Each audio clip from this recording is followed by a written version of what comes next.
दरम्यान डॉक्टर नीलम गोऱ्हे यांच्या आरोपांवर ठाकरे गटाच्या उपनेत्या सुषमा अंधारे आणि भाजपचे नेते गिरीश महाजन यांनी काय प्रतिक्रिया दिली आपण तेही पाहूयात।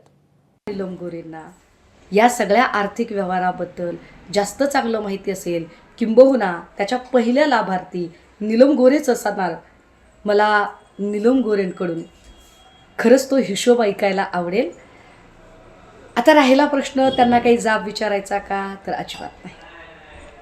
ज्यांचा बुद्ध्यांक आहे आणि ज्यांना कर्तृत्व आहे आपण त्यांच्याशी वाद घातला पाहिजे। कर्तृत्व शून्य आणि निव्वळ चापलुसी करून, मर्जी संपादन करून विश्वासघाताने पद मिळवणाऱ्या लोकांवर मी काही बोलावं असं मला अजिबात वाटत नाही। आता नीलमताई इतक्या जुन्या कार्यकर्त्या आहेत, नेत्या शिवसेनेच्या। अनेक लोकांनी असे आरोप केलेले आहेत, तिकिटाच्या वेळेला पैसे लागतात, पद घ्यायच्या वेळेला पैसे लागतात, हे सर्वश्रुत आहे। आता त्या सांगतायत आणि त्या तर जुन्या नेत्या शिवसेनेच्या, त्यामुळे काहीतरी तथ्य त्यामध्ये असेल, त्याशिवाय ते बोलणार नाहीत। एबीपी माझा, उघडा डोळे बघा नीट।